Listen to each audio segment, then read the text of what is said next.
Hello, I'm Barry and this is Jamie. And today, we're actually dishing out real consumer advice. Useful.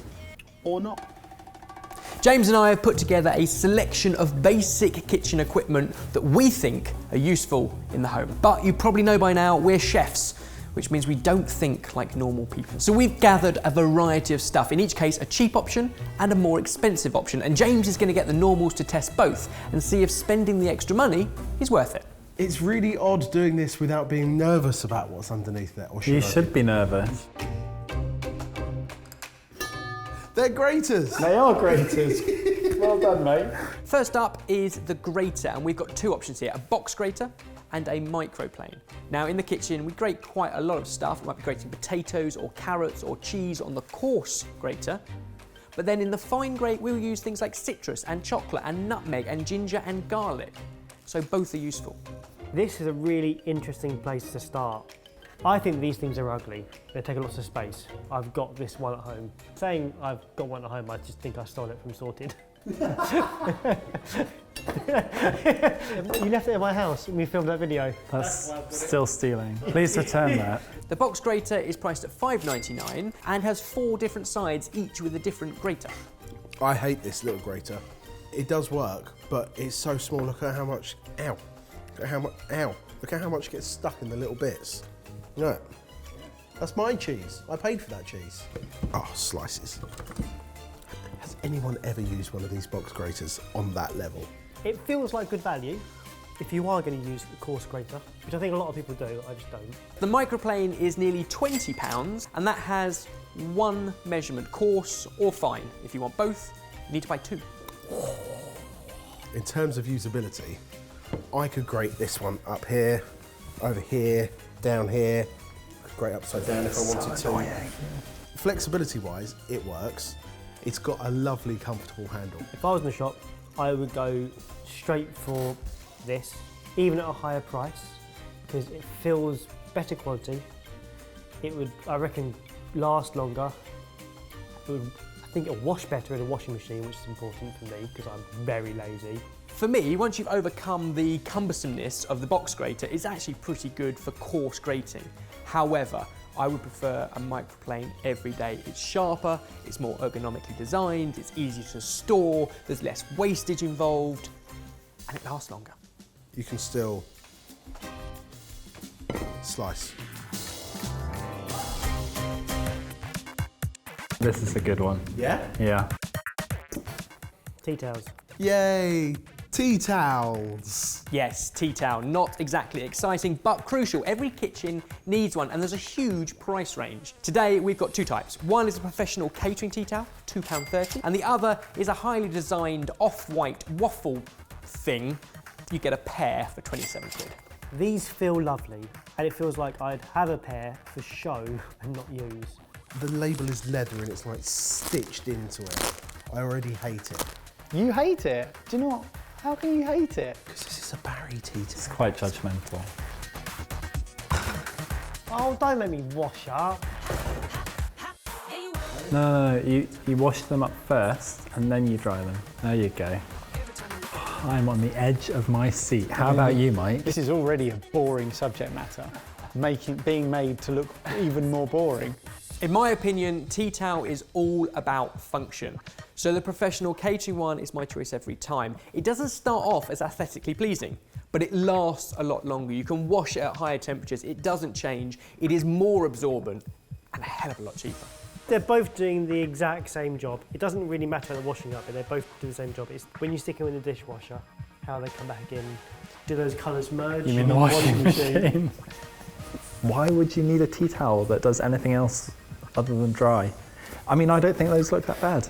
These have been designed to look nicer, and that's it. Would you spend £27 on 2 of those? I have done the past and I will never again. If my wife came home and said she'd spent £27 on 2 tea towels, we would be taking them back. Ooh! He'd be texting us, oh, I'm so angry. No, we can keep them if you want, darling. Oh, now I have a thing about vegetable peelers. It is impossible to get a good peeler. They're all rubbish. You know what? I couldn't tell you which one's the expensive one. Yep, a peeler, pretty basic. Two here to consider, a stainless steel speed peeler at £1.19 and a branded Y peeler with easy grip handle at £5.99. I've got a solution for you. What? Don't peel anything. But what if you want mashed potato? Just leave the skins on. Ah, I hate it. It's the worst job in the world. Let's put this peeler to the test. The blade hasn't fallen off.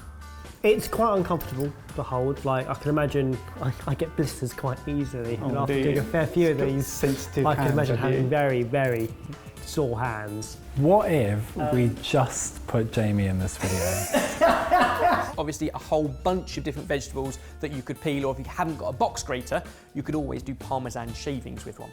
Give the other one a go. And now one nearly 6 times the price. Well, it does glide. It glides a little bit easier. It does look smooth. How quicker was that? It will still break and still go duff. How do you know? That's purely speculative. And I've got through like loads of peelers and I now don't care which one's which because they're going to break no matter what. I've had my peeler for like 10 years. It's fantastic. How much was your peeler, the one that you had at home? £2? £2? Yeah, really cheap. How do you maintain it? I don't. It's just still sharp. I mean, I think the cheap one is probably just as good. What did I tell you? Maybe it's worth investing. I couldn't be fussed, if I'm deadly honest. That is better to use and is sharper. Look, this is the side I started with the broken peeler, and then that. So much shinier. Maybe that's just foolproof. This is a dream. This will happily fulfill all of my peeling needs for many years.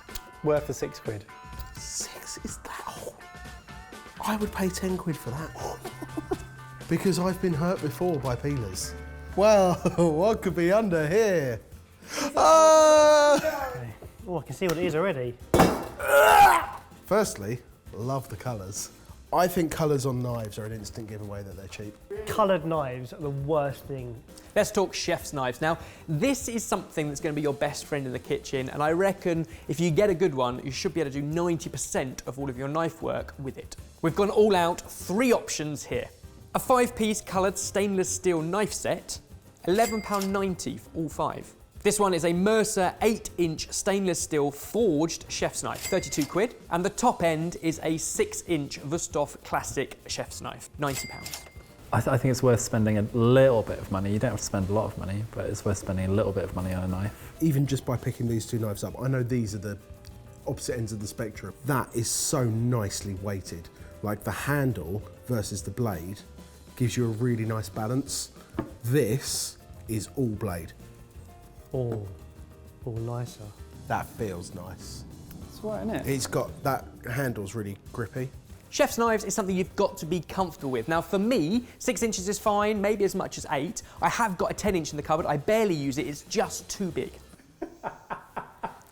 Here's some salad. Hang on a second, what are you looking for? I'm looking for a chopping board. Hold that thought, because let's pack a 2 in a 1. And lastly, chopping boards. Pretty key now you've got your knife sorted. The lower end of our 3 is a set of 3 bamboo chopping boards, £7.99 for all 3. In the middle, a large rectangular chopping board of hard, durable and water-resistant wood, £33.99. And at the top end, a solid teak large chopping board, £89.50. I mean, looks-wise, this is a statement. Like, if you've got this on your kitchen worktop, somebody walks in, they know you are serious.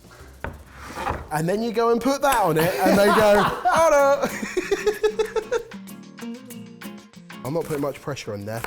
I like that. That feels good. That feels all right. The board, it feels cheap. I'd like a julienne, please. Please no.